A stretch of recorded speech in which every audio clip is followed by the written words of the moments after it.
Pomej. Settlement on Aldebaran Sea. Sherlock Holmes, The Galactic Cases. Episode 12. Based on the characters by Sir Arthur Conan Doyle. A Go Audio production. Although Sherlock Holmes was rather shy and reserved outside of his cases, he had already formed a friendship aboard the Ultimo One. Specifically with Daflon, the scientific director, with whom he occasionally engaged in very interesting conversations. Therefore, he gladly attended a lecture given by Daflon in the conference hall. Unfortunately, apart from Holmes, only Dr Watson and Laura, the blonde beauty from accounting, were present when Daflon once again dispensed his wisdom. In his white coat, with an image of the spaceship inside a cube on his lapel, Daflon looked very dignified as he began his lecture. As you may already know, esteemed attendees, we are travelling to Aldebaran at my request, a red giant in the constellation of Taurus, 20 parsecs from our Earth, which corresponds to 67 light-years. Laura seemed bored already and whispered to Holmes, "Oh, I find these details rather dull. He should tell us about the love lives of the inhabitants there instead." "Please be quiet," Daflon hissed, casting Laura a nasty look. "Its diameter exceeds that of our sun by nearly 45 times, and it shines 150 times as brightly. We are particularly focused on its exoplanet Aldebaran Sea, where an archaeological excavation is taking place that has already yielded initial results." Now he made a dramatic pause, looking from one to another, then fixed his gaze upon Laura, who was absent-mindedly stroking her thighs, which she boldly displayed beneath her yellow miniskirt. Daflon pushed out his lower lip, about to call her to order, but then continued. "The neighbouring planet Aldebaran B is a hot Jupiter, lacking half the mass to be a brown dwarf, but that would likely interest few among the listeners," remarked Daflon with a wrinkled nose. "That's right," Laura chirped. "What have the archaeologists found on Aldebaran Sea?" "That is precisely what I was about to announce," Daflon said, annoyed at being interrupted. "They discovered ruins and stone tablets with carved texts containing prophecies that extend far beyond our time. I assume the Galactic Union approved my request specifically because they want to know what the future holds." But my dear friend," Holmes spoke up, "this ship is indeed capable of travelling into the future to investigate matters there directly." "Oh, Holmes, if only you knew what a technical undertaking that would be," Daflon dismissed with a wave. "And above all, a financial one. Our charming Laura could give us quite a lecture about that as well." "But I don't intend to," she declined snippily. "Good," Daflon rejoiced. "Now I shall address the problems that have arisen for the archaeologists on the exoplanet. Unfortunately, there have been some casualties amongst the crew. Sadly, no women volunteered for this expedition, and unpleasant creatures are making the researchers' work difficult. Though they've kept quiet about which ones specifically, I don't suppose they're dinosaurs. The translation of the stone tablets can only proceed slowly because the cryptologist Professor Harrison passed away. Therefore, I have already agreed to personally go there to sort things out." "Oh, may we accompany you, Mr. Daflon?" Dr Watson ventured to ask. "Well, you'll have to do without me," Laura announced, rising and strutting out of the conference hall in her black over-the-knee boots, which caused a loud clack-clack sound. With a pinched expression, Daflon watched her leave and then gave his consent. "Yes, you and my dear friend Holmes may certainly accompany me, but at your own risk." Through the front windscreen on the bridge of the spaceship, the red giant came into Captain Decker's field of view at the same time. "Look at him, Tornot. Rather impressive, even though there are far larger ones of his kind." Yes, sir," nodded the first officer. "Do you truly believe our future is carved in stone on Aldebaran Sea?" "Why not?" replied Decker. The long-vanished civilization there might have undertaken time travel into the past, just as we have. In doing so, they could have immortalized their knowledge of the future in stone. But why did they perish then? Asked Tornot. They might have accidentally caused the downfall of their ancestors during their time travel and retreated to another planet, to another universe, or even straight into another dimension, the captain explained to him. Tell Daflon that he can prepare for landing. Daflon and his English companions received comfortable and practical khaki suits with matching pith helmets from the spaceship's wardrobe, similar to those used in earlier times on Earth for expeditions in tropical climates. I almost feel transported back to my former life as a military doctor in Afghanistan, muttered Dr. Watson while stuffing some useful items into the pockets of his suit. Clothes make the man and sometimes earn us the respect of our fellow human beings, philosophized Holmes, who was examining himself in the mirror in his suit. During the flight to the surface of the exoplanet, Daflon encouraged his companions to place a wager. As a scientist, I cannot warm to prophecies. Should they ever prove accurate, they are usually cryptic statements that are only adapted to events afterwards through special interpretation. I bet it is the same here. I'll take that bet, declared Dr. Watson. And I shall be the referee, offered Holmes. The archaeologist's station consisted of several containers, alongside which stood 3 jeeps with solar panels on their roofs. In front of one of the doors stood a somewhat sweaty man in his late 30s wearing a white boiler suit. He greeted them, introduced himself as Professor Pinkham, head of the excavation, and dabbed his forehead beneath his pith helmet with a large handkerchief. Without uttering another word, he merely nodded to each of the 3 newcomers as they told him their names. Having just arrived, Daflon wanted to see the ruins straight away. As you can imagine, I can hardly wait to take a look at the excavation site. Today is indeed another critical day, but very well, as you wish, Pinkham agreed, and trudged towards one of the jeeps. He appeared reluctant to chauffeur his guest to his workplace, yet he did so, maintaining a stubborn silence throughout the journey. The route was characterized by level terrain with compacted sand. The wind through the open windows pleasantly cooled the passengers. After approximately half an hour, fragments of a long-lost civilization came into view. A massive tower, grotesquely resembling a skull atop a short neck, rose up from the ground. Pinkham stopped the jeep and disembarked with the others to traverse the final stretch of rough terrain on foot. At the excavation site, a storm howled around the ruins like incomprehensible spectral voices of former inhabitants lamenting their fate. And then red creatures appeared on the horizon, as if they came directly from the neighbouring hot Jupiter, which spread enormously across the sky and rather resembled Saturn. Flying creatures that were not birds, at least not any found on Earth. They emitted bone-chilling shrieks, worse than angry seagulls, and circled the tallest tower-like structure in a disorganised formation.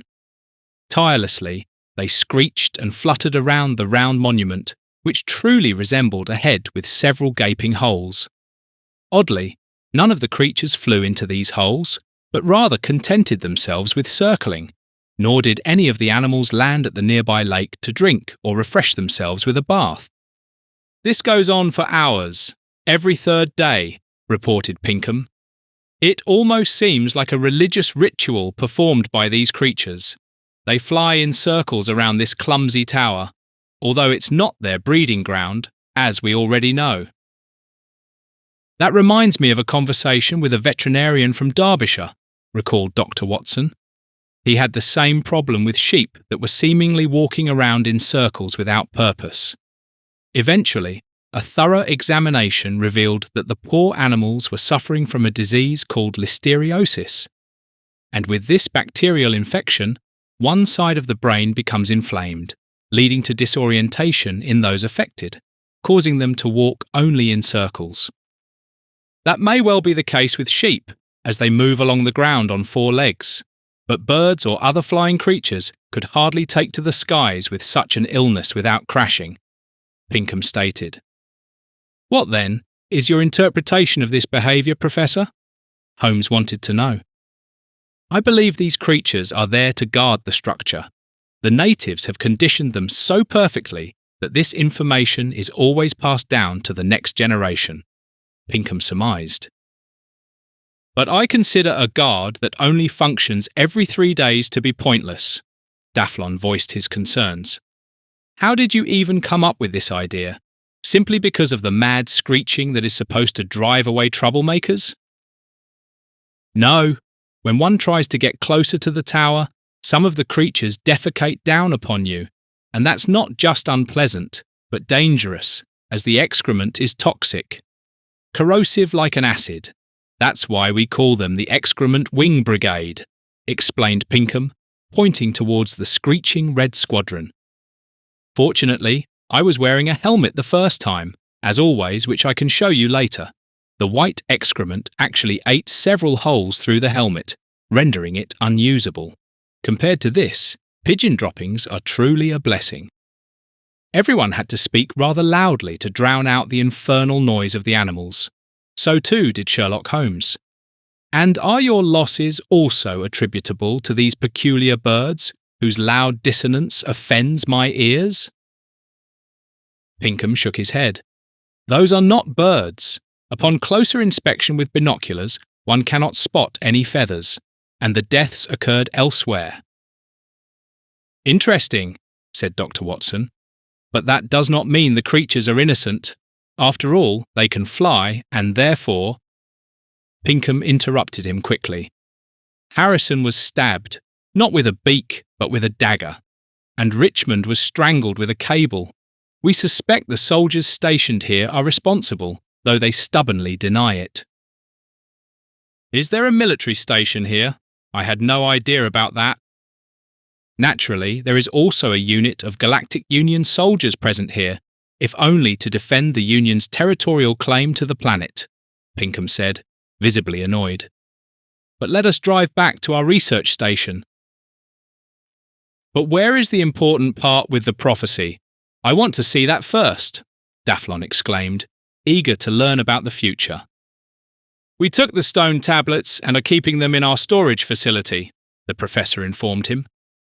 Now, Holmes demanded Pinkham's attention by raising his right hand. Professor, you mentioned Mr. Harrison's death by stabbing. Could his murder be connected to his cryptology skills? I mean, did someone want to prevent him from deciphering the remaining stone tablets? Raised eyebrows revealed Pinkham's astonishment, who, after a minute's contemplation and a clearing of his throat, responded to Holmes's conjecture. Ahem! I hadn't thought of that at all. If that were indeed the case, however, I'm puzzled by Richmond's murder, who had absolutely nothing to do with deciphering the text. He wouldn't have needed to, as it would have been sufficient motive for murder if he had observed the perpetrator during his misdeed and possibly tried to blackmail him, deduced the detective in his characteristically brilliant manner. People's motives have remained the same throughout the centuries: envy, greed, jealousy, hatred. Really now, Daflon interrupted him. You shouldn't attribute all the wickedness in the world to complete strangers, my friend. Suddenly silence spread once again, as the flying noisemakers had withdrawn from the ruins and disappeared back in the direction from whence they had come. Even the pitiful howling of the wind ebbed away to a gentle whisper. Oh, how peculiar, remarked Pinkham, glancing towards the horizon.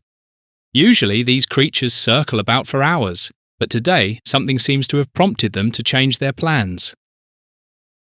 Who knows? Dr. Watson chimed in. Perhaps they were disturbed by our loud discussion. What might these ruins have been when they were still an intact building? Pinkham shrugged indecisively. Perhaps a place of worship. We found no clues in the tower except for the stone tablets. I've become quite curious, Holmes admitted. Might I have a look at them, particularly the already translated version? If you'd like, let's finally return to our station, said Pinkham, already hurrying back to the jeep, glad to swiftly depart from here. The Union apparently did not allocate much budget to this mission, remarked Daflon whilst getting in. "The jeeps are ancient, and your containers also date back to antediluvian times." Pinkham did not respond, but drove away with his guests at top speed, his face tense. Only after 10 minutes of driving did he condescend to make a remark. "The Union may have cut corners with us, but as usual, they poured the entire cornucopia over the military." "Well, war and the entire defence are always an expensive undertaking." Daflon tried to soothe Pinkham's resentment. "Is there perhaps something about us on those mysterious stone tablets?" "After Harrison's death, we were only able to translate a few of them," Pinkham announced. "But one of the tablets clearly stated that the culture here would perish and strangers would come." "Watson versus Daflon, 1-0, declared Holmes as referee of their wager. "This prediction has undoubtedly come true and requires no special interpretation. Professor Pinkham, might we not pay a brief visit to the military post?" "Very well," he agreed, and steered the jeep westward at once. "I need to have a bone to pick with the Commander-in-Chief anyway. Whilst I'm at it, I'll introduce him to the scientific director of Ultimo 1. "Yes, I'm also interested in these soldiers here," Daflon said cheerfully. "I'm curious whether there's a cyborg amongst them." In an oasis-like landscape stood a barracks flanked by a tank and a 10-foot combat robot with 4 arms. A uniformed man was casually leaning against the tank, wearing a badge with rank and name on his left breast pocket. Sergeant Eastwood. As the jeep approached, he smiled crookedly, revealing a broken front tooth. 2 squinting eyes peered out from under his cap. His face quite tanned, his hands hidden in black gloves. He nodded to Pinkham. "I wish to speak with your superior, the brash Lieutenant Bronswick," he demanded without greeting or other pleasantries as he stepped out of the jeep alongside Daflon. Eastwood sharply jerked his head towards the barracks. "Lounging about in the air-conditioned building." After Pinkham and Daflon had disappeared inside, Sherlock Holmes and Dr Watson also got out, introduced themselves politely to the sergeant, and Holmes began a brief interrogation. "I would like to hear your opinion on the mysterious deaths." "A soldier must not have an opinion. He must follow orders," Eastwood made clear. "I do not know who snuffed out the life of the people here." "Have you not the slightest inkling?" Holmes pressed. "After all, Professor Pinkham has a theory about it." The characters from the archaeologist camp always act very enigmatically, as if they were on the verge of revealing a secret, but in fact they know nothing, the sergeant snorted dismissively. "They seem stupid to me." "Do you know what Voltaire once said?" Dr Watson tested him and continued after a pause. "All people are clever, some beforehand, others afterwards." "Afterwards," replied the sergeant, also pausing. "They are mostly dead here." The man in the light camouflage uniform with the laser pistol on his right hip displayed a dark, psychologically distorted side of humanity, grinning with amusement at the word dead, making no attempt to reveal his true thoughts while staring unwaveringly into Holmes's eyes. "I find that very regrettable," the master detective informed him in a conversational tone, "because as dead people, they can no longer tell us about their fate, unless we find a clue on the prophetic stone tablets." Eastwood's expression turned to stone. Although he opened his mouth, he said nothing. "Speaking of death, how many casualties did you have on your side, Sergeant?" Holmes continued casually. "2, he replied, as if shot from a pistol. "Crompton and Chesterfield. Both had their skulls smashed in with a stone. Rather oddly, it happened only after the grave robber gang, who call themselves archaeologists, showed up here. I am certain that—" Just as he was about to continue speaking, Daflon and Pinkham emerged from the barracks. The latter appeared quite angry. "Unbelievable how one is treated as a civilian here." "Calm yourself, Professor," Daflon implored him. "After all, he is only following the Union's orders. Come now quickly to the prophetic tablets." Growling, Pinkham rushed to the research station, wrapping himself in silence once again. At their destination, he leapt from the jeep and hurried into the middle container, where the aforementioned stone tablets were situated atop several crates. All these inscribed tablets looked like patterned tiles, whose swirls and curlicues would have fit wonderfully in a bathroom. With a gesture towards one of the crates, Pinkham boasted, "Here you can see the tablet whose text concerns our time." Daflon leaned over the 34 by 34 centimetre grey glazed tablet, which appeared to be decorated all over with flourishes, and marvelled.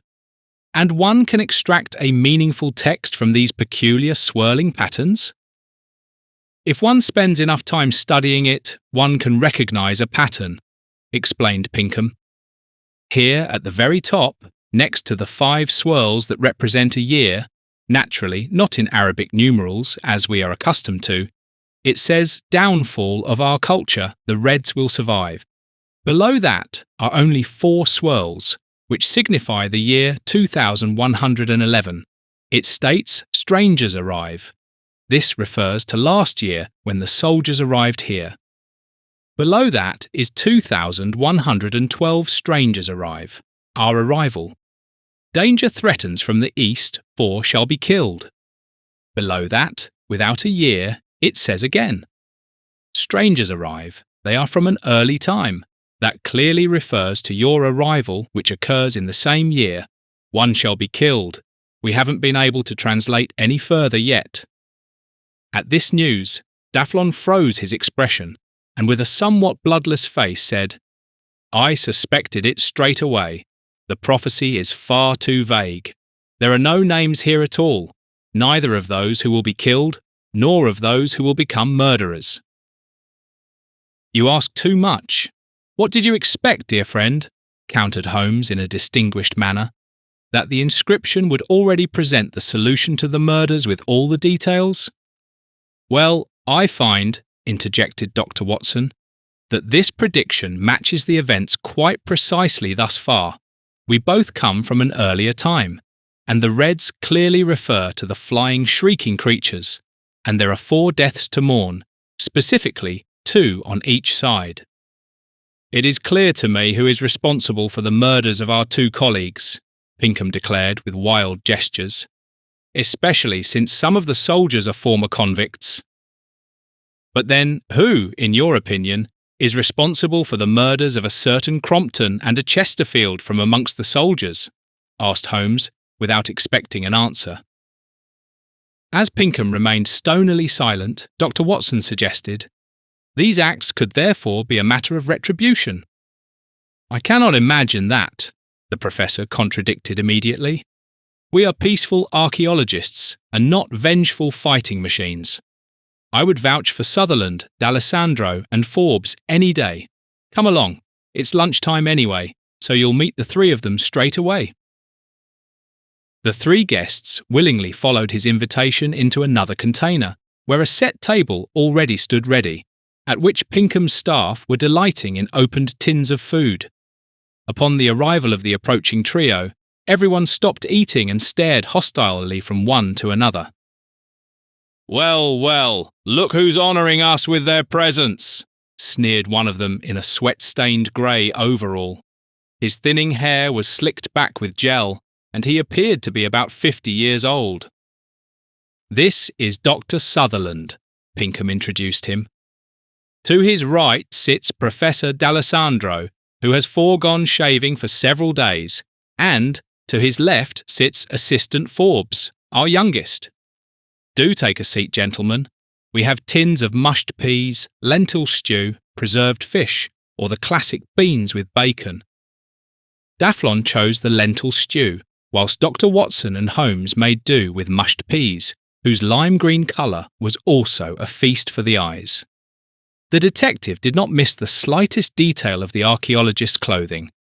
Thus, he discovered a red stain on the lapel of D'Alessandro's blue overalls, as well as on the sleeve of Forbes's white work suit. "Is there any tomato soup to eat?" he inquired accordingly. "No, for that you'll have to make your way to the military canteen," hissed Sutherland with his mouth full. They've been given the finest delicacies from the Union as provisions. What caused those red stains on your clothing, then? Holmes asked directly, pointing first at one, then at the other. They looked down at themselves sheepishly, whilst D'Alessandro, the bearded man in his mid-30s, immediately spat into his hand and tried to clean off the stain on his lapel. Forbes looked up from his spot at Holmes and apologised. "I'm sorry if we don't look spick and span like you, but that must have happened during the excavations. I was in the tower yesterday and came into contact with red dust, probably from the crushed bricks it was built with."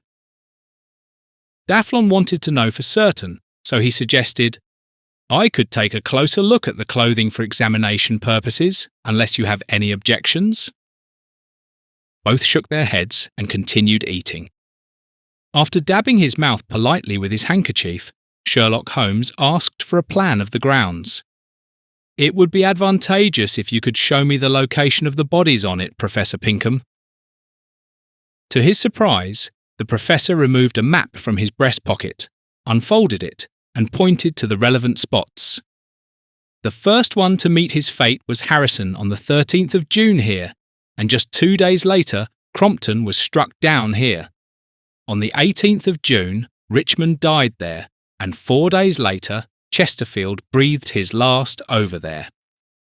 So it was always alternating between one from the diligent archaeological team and one from the military ranks, noticed Dr. Watson, who had been staring just as intently at the marked map. "Indeed it is," Pinkham confirmed, neatly folding the plan back together. "And all of them near our excavation site, as you could see." "You mentioned a dagger, Professor," Holmes interjected. "Was it one of those used by the military?" "No," Sutherland interjected into the conversation. "It was an artifact that Harrison had properly documented, with date and time. Half an hour later, I found him with the dagger in his throat, his blood spread around him." "The murderer most likely struck the artery with the stab," said Dr. Watson. "Were you able to secure any fingerprints and footprints?" "No, I am an accomplished archaeologist, and certainly not a police detective," Sutherland boasted. "Besides, I was so startled because I never would have expected such a fright." "I think these ruins are cursed," D'Alessandro muttered. "Every action involves visible and invisible actors who are evidently working against each other here." "Do you mean ghosts?" inquired Holmes. "No, I think the military is using a technique that makes its soldiers invisible," he explained. "Nevertheless, the entire planet is cursed." "What, in your opinion, drove one of the invisible soldiers to the excavation site?" Dr. Watson wanted to know. "Well, mere curiosity and perhaps their hatred towards us because we are intellectually far superior to those mindless order takers," D'Alessandro speculated, and Sutherland nodded eagerly in agreement. "Dr. Sutherland," Holmes addressed him directly, "did you not notice anything suspicious when you found your murdered colleague? Did you not see, hear, or sense anything?" "I only felt a cold breath when I saw him," he stated, "and all I heard was the howling of the wind." Pinkham shuddered, as if a shiver ran across his skin beneath his overalls. "And according to the prediction, another one must perish. This time, it would be one of us again. Today is the 25th of June, so a murder is actually overdue." "After all, we had to arrive here first," Holmes noted, massaging the bridge of his nose. "Therefore, I suggest that we all move about in groups whenever possible, never alone." "Well, since we're all men," Sutherland grinned, visibly amused, "we can even go to the loo together." "Before we do that, however, I would like to question the soldiers once more. Might I use one of the jeeps with Dr. Watson? We already know the way to the barracks by now," Holmes announced, and rose to his feet. "These uniformed fragments are as stubborn as defiant toddlers," warned D'Alessandro. "I once tried to make small talk with this Eastwood chap, but the nasty fellow won't voluntarily speak more than 3 sentences." "We'd best speak with his commanding officer straight away," Dr. Watson suggested, following Holmes out to the jeep. "And I now ask you to hand over your clothing for examination," Daflon requested of D'Alessandro and Forbes. During the drive, Holmes, who was at the wheel, pondered what he might be dealing with here. Since we are looking at different methods of murder, there could be different murderers, not just one. We must consider this possibility, my dear Watson. After all, we have a hint where the danger threatens from, namely from the east, the doctor recalled. "Have you seen what lies to the east on the map?" Holmes inquired. No, I haven't paid attention to that," Dr. Watson admitted. "Absolutely nothing," Holmes answered his own question. "It is flat terrain.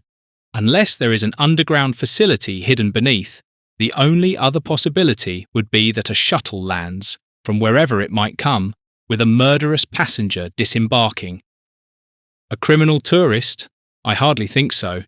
This Sutherland, who allegedly found Harrison with the dagger in his neck, seems rather suspicious to me," mentioned the doctor. "What if he murdered him so that he could reap the glory for himself? After all, he's only a doctor, whilst the younger Pinkham is already a professor." "Yes, that could be," Holmes muttered, "though he would then need to dispose of the others as well, and they are now forewarned." In front of the barracks, they were greeted again by the same soldier whom they already knew. "Well," asked Eastwood with a broad grin, "have you had a look at the oracle text and made any sense of it, detective?" "Yes, and quite a bit adds up, because with the sentence, 'the Reds will survive,' the prophet or prophetess certainly hit the nail on the head," Holmes revealed to him. "Indeed, flying is an evolutionary competitive advantage," Eastwood observed, taking something from his trouser pocket and quickly popping it into his mouth. "Survival of the fittest." "Are there also former convicts among your troops?" Holmes began the conversation he had actually intended. Eastwood nodded. "Yes, 2 of us have been convicted, but they served their sentences. Did the grave robbers also tell you who these former convicts are?" "No." "Then take a guess, detective, and show me how clever you are." While speaking, he was chewing something that occasionally showed up black on his teeth. "What are you eating there, if I may ask?" Holmes inquired. "Food envy?" Eastwood grinned with amusement. "I'm chewing berries that grow sporadically on these withered shrubs. They taste somewhat sour, similar to our currants, though these chewing berries maintain their flavour for up to an hour of chewing. One should spit them out afterwards, as swallowing them causes heartburn." He turned his head to the side and demonstratively spat out a fountain of black berry remnants. "So then, detective, have a guess at who these former convicts are." "Could it be Crompton and Chesterfield?" Holmes ventured. "Exactly," confirmed Eastwood, becoming serious. "Someone here seems to have something against former inmates." "It rather seems to be a settling of scores to me," Dr. Watson interjected. "First, one of the archaeologists died, then one of your men, then another archaeologist, and after that another soldier. This appears to be a pattern of mutual revenge." Holmes muttered, "Or perhaps—" "Or what then?" Eastwood pressed. "Or there is still a third party on this planet trying to incite your people against the archaeologists." With a gesture towards the horizon, Holmes continued, "Could there still be survivors of the lost civilization hiding somewhere in a hideout?" "Impossible!" the sergeant denied vehemently. "We scanned practically the entire planet for intelligent life signs before landing. Nothing. Only the screeching flying foxes still flutter about and defecate on our heads. And they're hardly likely to be the murderers, are they?" "I should like to question your superior about this," Holmes requested politely. Eastwood's pupils rolled upwards and he said, "You're in luck. He's just returning from his reconnaissance flight." Holmes followed the sergeant's gaze skyward and spotted a silver flying disc, which silently began its landing in front of the tank. From it emerged a tall man in a beige uniform with golden stripes down the sides of his trousers, who curiously approached the two civilians in front of Eastwood, who immediately stood to attention. "Stand at ease, Sergeant," commanded the high-ranking officer, puffing out his chest. "I am Lieutenant Brunswick. What do you want here?" "I am Sherlock Holmes, and, together with Dr. Watson, have been commissioned by the Galactic Union to investigate complex murder cases." "Follow me," Brunswick ordered them and strode briskly into the barracks. Eastwood yawned and then pushed a fresh load of chewing berries from his trouser pocket into his mouth. The barracks did not lack amenities. An escalator even led to the first floor. One noticed absolutely nothing of the 39 degrees Celsius outside temperature in here. Through a window, one could observe the soldiers exercising in the courtyard. The lieutenant's large office appeared very elegantly furnished with a glass desk, brown leather armchairs, and a large, flat-screen display which showed aerial photographs of the planet in rapid succession. Epic landscapes with mountains, valleys, rivers, vast plains, and a beach with rolling waves delighted the eye. Brunswick dropped into the leather chair behind the desk and gestured for his guest to sit in the other two chairs. "The film footage comes from 3 drones surveying the planet. Before you ask, no, they unfortunately missed the murders. Would you like something to drink?" "Yes, I'd love one," Holmes agreed with delight. "Our throats are parched. Would you happen to have a dry sherry, dear Lieutenant?" "Holly, bring 3 glasses of sherry," he ordered, whereupon, after a few seconds, a female-styled robot with a platinum blonde pageboy wig and a full tray emerged from the dark adjoining room and approached with stilted steps. "You really don't lack anything here that makes life pleasant," Dr. Watson remarked, and grabbed a filled glass as the robot lady in black lingerie bent down towards him. "Thank you, my dear." "Indeed," Brunswick uttered curtly and took a large sip, while savouring Sherlock Holmes's indignant expression. "Ah, you don't seem to share my taste in women, Mr. Sherlock. Do I have that right?" "Well, I do prefer ladies of flesh and blood," he replied and emptied his glass. Suddenly there was a knock, and a young soldier entered. "Pardon me, Lieutenant, but the monthly report to the Union is due." "Thank you, Private Drugoff," barked Brunswick. "Write up the usual and send it to me for signature." Drugoff saluted sharply. "Yes, sir." Brunswick's countenance reflected pride in his office and an arrogance befitting his position. His self-important posturing, not entirely free of vanity, irritated the doctor, who himself had to work with such types as a military physician, though back then they could not enjoy such technical refinements. Holmes placed his empty glass on Brunswick's desk. "Tell me, Lieutenant Brunswick, do you possess technology that can make things invisible?" "Did the archaeologists convince you of that, Mr. Sherlock?" Brunswick winked at the robot lady as she cleared away the glass whilst he continued speaking. "Of course they did, but it isn't true. This technology exists, but it's only deployed in times of war, which we haven't got here." "Well, thank God for that," escaped Dr. Watson. Brunswick sighed.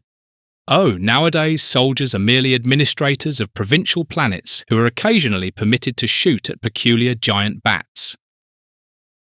"You shot at the Reds?" Holmes said, outraged.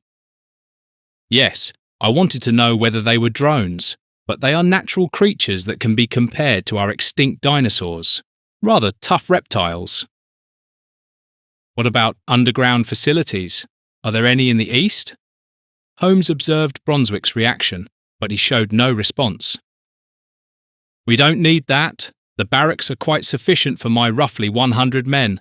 If you have no further questions—" He gestured towards the door without finishing the sentence. Holmes and Dr. Watson rose simultaneously and bowed slightly. "Then we shall not disturb you any longer," Holmes bid farewell. "If I may offer you some advice, have your men patrol only in pairs." Just before the exit, they met Private Drugoff, who nodded to them. "Have you noticed any criminal activity near the excavation site, Private?" Holmes inquired of him. Nervously, He shook his head and carefully looked in the direction from which the Englishman had come, before he shared his opinion. The archaeologists arrived here, and there was already a dispute. Indeed, and with whom? Sherlock Holmes raised his eyebrows in anticipation of an important clue. First with the lieutenant, because he wouldn't allow them a flight in his silver disc, then with Chesterfield, who helped himself to their provisions, and then with Eastwood, who mocked them as grave robbers. But you didn't hear that from me, he clarified, and hastily withdrew. Out in the jeep, the doctor gave free rein to his anger. What an arrogant fool! He must be unpopular with his own people. Otherwise, this drug-off would never have told us anything. This Brunswick acts as if he were a general already. I bet he's eagerly awaiting his promotion. Ha! That could be it. He committed the murders and then solves them, gets promoted and, bang, gets another medal pinned to his chicken breast. Ha ha! Holmes laughed and drove off. My dear friend, you seem to have developed an aversion to the conceited Brunswick. I don't consider him a murderer, merely a vain fop. We shall now drive to the excavation site. Perhaps we'll find enlightenment there. A short while later, they found themselves in front of the tower, where only a gentle breeze was blowing. Together, they got out and walked around it. Where Harrison had been found, a large red stain still bore witness to his blood loss.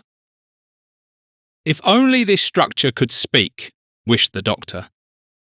The mental work must be done by us humans, Holmes encouraged him. Both parties are working diligently to direct our suspicion towards the other party. Ah, look there, Watson. On that withered bush grow the berries that Eastwood chews with such fervour. Both picked some of the berries and tasted them. Good Lord, cursed the doctor, and immediately spat them out. They taste absolutely revolting. Holmes spat them out as well. I agree, although they might belong to those delicacies that one learns to appreciate only after overcoming initial resistance, much like our tobacco. Although compared to these ghastly berries, our tobacco is a true gift from the heavens, protested Dr. Watson. A jeep arrived, from which Pinkham and Forbes alighted and joined the English gentleman. Mountain ash berries are poisonous on Earth, but here I have observed these flying creatures feasting upon them. Pinkham enlightened them, having noticed the guests' sampling. I take it you cannot warm to them? No, replied Holmes, but Sergeant Eastwood has, stuffing vast quantities into himself. By the way, apart from artefacts, have you discovered any mummies here? Not yet, Pinkham regretted, and I rather think we shall not find any. An examination revealed that these ruins are at least 100,000 years old. Oh, I would not have thought that, marvelled the doctor. And you are certain these bricks have endured for so long? Could there not be an error in the measurements? Impossible. Our detectors are very finely calibrated. It must be due to the heat that has dried the material so thoroughly, and there is virtually no rain here whatsoever. The berries obtain their necessary moisture from the groundwater, which is connected to the nearby lake. Meanwhile, dusk was setting in, and everyone drove back to the research station, where Holmes and Dr. Watson were assigned a container for overnight accommodation, in which Daflon had already made himself comfortable. He was sitting on his camp bed, leafing through a book about archaeological discoveries on other planets. Have you discovered anything promising yet, my dear friend? He inquired immediately of Holmes. Not yet, unfortunately, he replied somewhat grimly. I detest when I cannot uncover anything substantial after a day of investigation. Now, Daflon waved off. Rome wasn't built in a day after all. Consider how long it took humanity to develop to the point where they could finally venture into space. From the taming of fire, the invention of machines for agriculture, writing, the utilization of fossil fuels for factories and vehicles, medical achievements, the mastery of the atom, and the digital revolution, including robots and artificial intelligence. That took centuries. Our affected new friend, Lieutenant Bronswick, would now reproach you for having forgotten about the virtuoso weapons technology, my dear chap, Holmes pointed out. Oh yes, Dr. Watson chimed in. And let's not forget the not-to-be-underestimated art of diplomacy, which is so crucial for politics. As the bon mot so aptly puts it, diplomacy is the art of telling someone to go to hell in such a way that they look forward to the journey. Ha ha ha! Daflon laughed heartily. And did you discover anything when you were alone with the archaeologists? Inquired Holmes, who had meanwhile also prepared himself for bed. Not terribly much, Daflon admitted to him.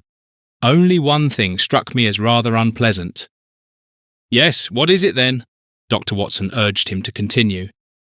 This Sutherland harbours an enormous hatred towards the military. He continuously spoke negatively about the soldiers stationed here, describing them as a bloodthirsty lot who, in the absence of an enemy, shoot down the red-flying creatures and roast them over open fires.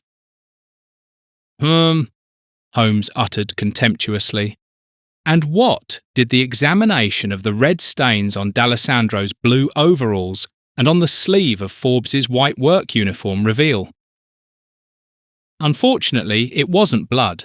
It was merely reddish brick dust, though of a peculiar consistency, Daflon explained.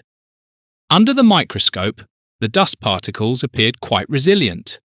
An efficient detergent has yet to be invented to remove it from the stained work clothes.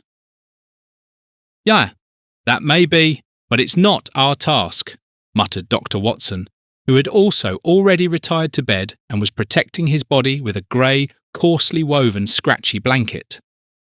When I think that this snobbish would-be general is now snoring in a snow-white four-poster bed and having individual body parts massaged by his robotic mistress.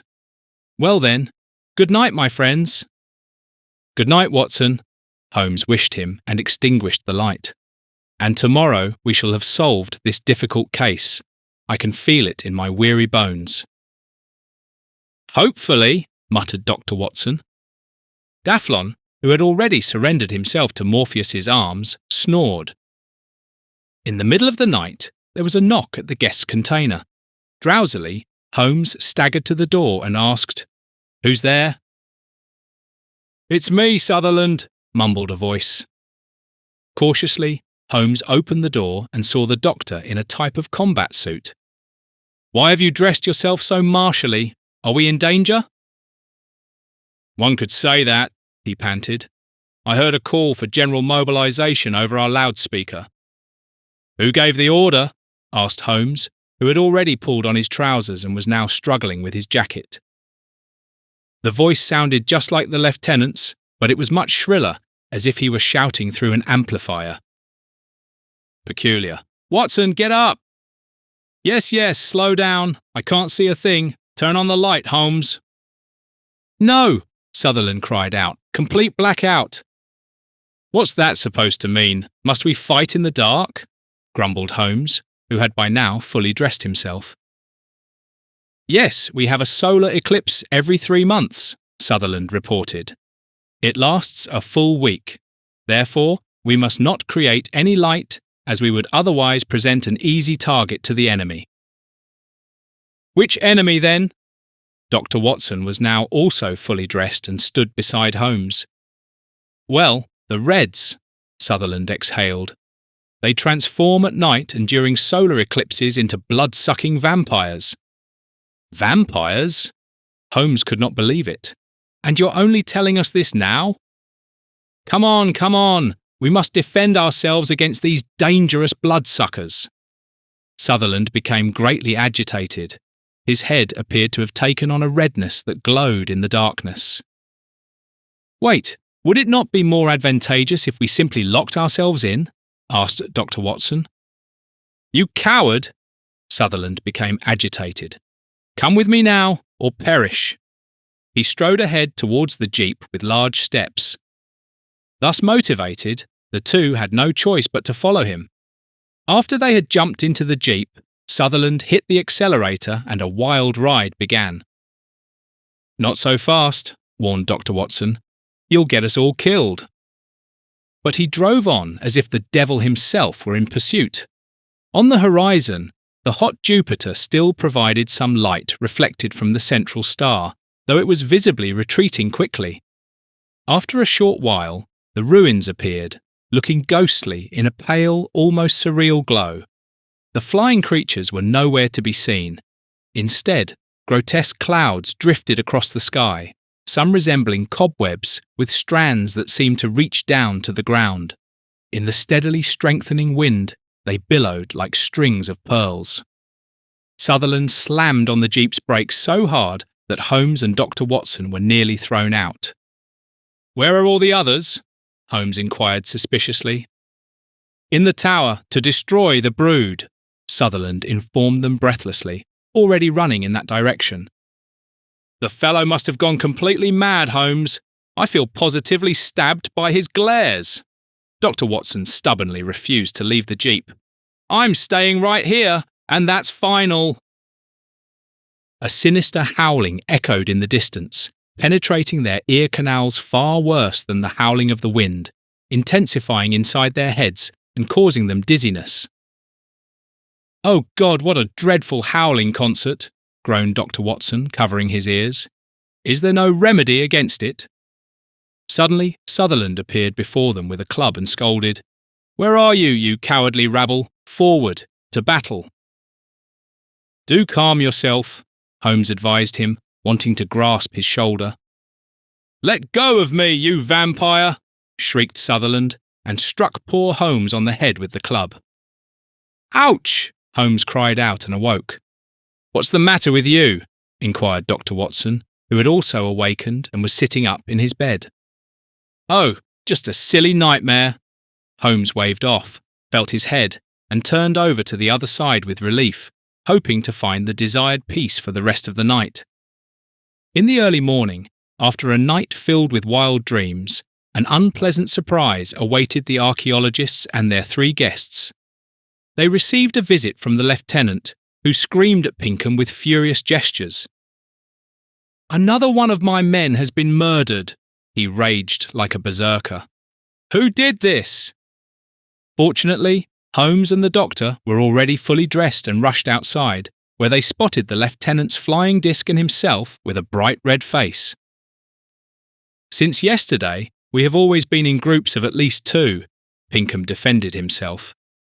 "I was with Forbes, and D'Alessandro was with Sutherland and Daflon, and Sherlock Holmes was with Dr. Watson." "Indeed, I can confirm that." Holmes immediately took his host's side. "What has happened, Lieutenant Bronswick?" "Private Drugoff's temple was coldly smashed in with a stone. At least he did not have to suffer for long," consoled the lieutenant, who was accompanied by his robot lady, who this time was wearing a beige trouser suit. "Oh, where did you find him?" asked Holmes sympathetically, as he had taken a liking to the young man yesterday. "He lies behind this dilapidated building," reported Bronswick. "Although I am unclear what he was looking for there, when he was not in the barracks this morning, I sent out a drone which quickly found him at the abandoned location." "We were there yesterday, the 4 of us, just before sunset," Pinkham told him. "So he must have been there during the night." Yes, exactly," Dr. Watson concurred. "For we circled the ruinous building and found only Professor Harrison's bloodstain." "The planet is cursed," D'Alessandro stated with absolute certainty. "We should leave this place. Professor Pinkham, send a distress signal to the Union to collect us as quickly as possible whilst we are still alive." "Oh, forget it, you coward," scolded the lieutenant. "I shall solve this matter. Come along, Mr. Sherlock. Get in with the doctor. We're going for a flight." The English did not need to be told twice, climbing into the silver disc and allowing themselves to be flown over the landscape by the lieutenant and his robot maiden. Inside, a pleasant temperature of 20 degrees Celsius prevailed, and the view from the portholes provided clear visibility. As they nearly reached the picturesque ruin, a swarm of the Reds appeared. Their loud screeching penetrated the disc's interior in muffled tones. A scraping sound indicated damage to the outer hull. "Blast it!" These creatures are damaging my precious silver disc, complained Brunswick. They are surely only doing this because you shot down one of their own, Holmes surmised. The creatures appear to possess both a good memory and a considerable measure of vindictiveness. After a dull thud, a jolt ran through the flying disc. Yes, indeed, Brunswick exclaimed indignantly. Some of them deliberately collided with my flying vessel. They're absolute kamikaze cretins. It would be best if you land, Lieutenant, Holmes suggested to him. Indeed, Brunswick took his advice and landed the disc, grimly waiting until the flying red creatures retreated once again. Damage to the navigation system, the onboard computer reported to him in a metallic voice. Holly, get on with the repairs, ordered the lieutenant, whereupon the robot lady immediately grabbed a toolbox from the stern, climbed out with it, and diligently began hammering and drilling at the window. Blast it! Today is not my lucky day. Do not worry, Lieutenant, Dr. Watson spoke to him consolingly. I shall examine Private Drugoff's body more closely once we arrive at the scene of the crime. Yes, as soon as Holly is finished, we shall continue our flight, announced Brunswick, who now appeared tired and strained. The skilled robot lady completed the repair in record time, and they were able to continue. As the lieutenant had already mentioned, Private Drugoff's lifeless body lay behind the tower. The doctor inspected it carefully and then turned to Holmes, indicating something with his foot. Next to the corpse was a black stain on the sandy ground. What is that? Asked Brunswick, who was also examining the stain. Spat out chewing berries. Now I know who the culprit is, exclaimed Holmes, his eyes lighting up. Really? The lieutenant probed in disbelief. Yes, the name is also on the stone tablets, Holmes asserted. But it only says, recalled Dr. Watson, danger from the east, or something of that sort. The text is incorrectly translated, Holmes now knew and tapped his temple. It doesn't say danger comes from the east, but rather danger comes from eastward. Could Sergeant Eastwood have done that? Brunswick could not believe it. But why then did he not commit the murders with his laser pistol? Because that would have given him away too easily, explained Holmes. But what was his motive? The doctor wanted to know. He didn't need one at all. I am 100% certain that the regular consumption of these chewing berries made him aggressive, or rather, completely mad. Quick, we must find him before he can murder again. But the sign said that only one person would be murdered, said Dr. Watson. We cannot rely on that, after all. We do not know what is written on the following tablets, Holmes replied impatiently. Come along. If I am correct, he is already being driven to his next deed, this time to kill one of the archaeologists. Swiftly, they floated back to the containers in the silver disc, but did not find him there. Therefore, they continued to the barracks, where Brunswick had him called out, to no avail. Eastwood seemed to have vanished into thin air. We have made a mistake. Holmes clutched his head. We should have checked the tower. He must be hiding there. Holly will take you there in the tank. I shall wait here. Lieutenant Brunswick instructed his robot lady, who immediately climbed into the tank and chauffeured the gentleman towards the ruins.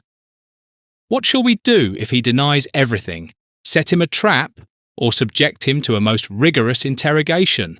The doctor virtually bombarded Holmes with his questions. He is a sick man, the master detective was certain, who has lost his senses and therefore no longer thinks logically. Just before the ruins, Holly stopped the tank and remained at the steering wheel. Holmes got out first, then the doctor climbed out of the war machine. Both peered around, made their way into the tower, which was hollow and eerily lit by daylight falling through the holes in its sides, but found no trace of Eastwood. Disappointed, they came back out. He will only show himself after the tank has gone, Holmes surmised and ordered. Holly, drive back to the barracks. With rattling chains, the mighty colossus departed, and no sooner had it disappeared from view than Eastwood made his appearance. He strolled innocently closer from the nearby lake, as if having been on a harmless walk, his hand on his ray gun, like a Western hero heading to a duel. It almost felt like a showdown, except it wasn't high noon, but rather early morning. On the horizon, the hot Jupiter loomed once again, offering a futuristic view of an alien sky. "Holmes, we should have kept the female robot here," whispered Dr. Watson uncertainly. He felt increasingly uneasy as Eastwood drew closer. The master detective, however, called out to the sergeant in his coolly English manner with just one question. "Your uniform is quite soiled. Have you been digging yourself in?" "No, I was having an earth treatment," Eastwood called back. "Very clever," praised Dr. Watson, "in this heat." "Courage, you miserable figures," Eastwood mocked, and remained standing with legs apart at a distance of 2 meters from them. "Have you already heard what happened to Drugoff?" "Yes, how unfortunate for the young man who had his whole life ahead of him," the doctor ventured to mention. "Yes, indeed. One must abdicate quickly if one isn't fit enough. Have you forgotten? Survival of the fittest."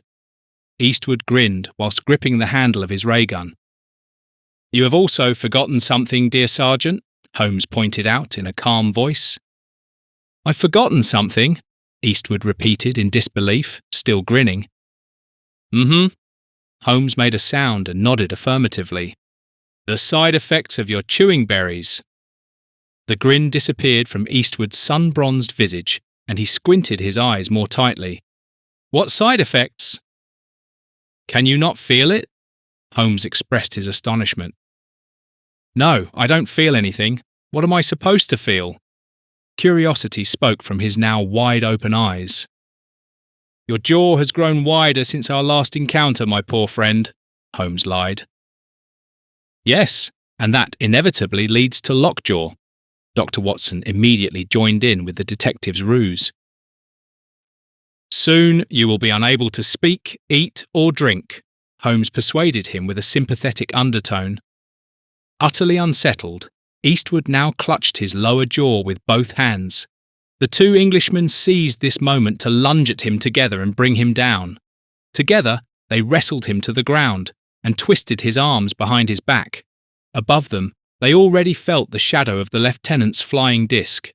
The tank with Holly aboard also rumbled closer again and came to a halt just before the tangle of bodies. Holly jumped out and grabbed Eastwood, who could only pant exhaustedly. The black liquid from the last berries he had chewed dripped from his mouth. "Phew, that was another dangerous adventure," Dr. Watson remarked, whilst casually brushing some dust from his suit. "Yes, my dear fellow, quite to my taste," Holmes gloated mischievously whilst adjusting his attire. "And now I presume that the pompous Lieutenant Brunswick shall invite us for another dry sherry, served by Holly in provocative lingerie." You were listening to Pomej. Settlement on Aldebaran Sea. Sherlock Holmes, The Galactic Cases. Episode 12. Based on the characters by Sir Arthur Conan Doyle. A Go Audio production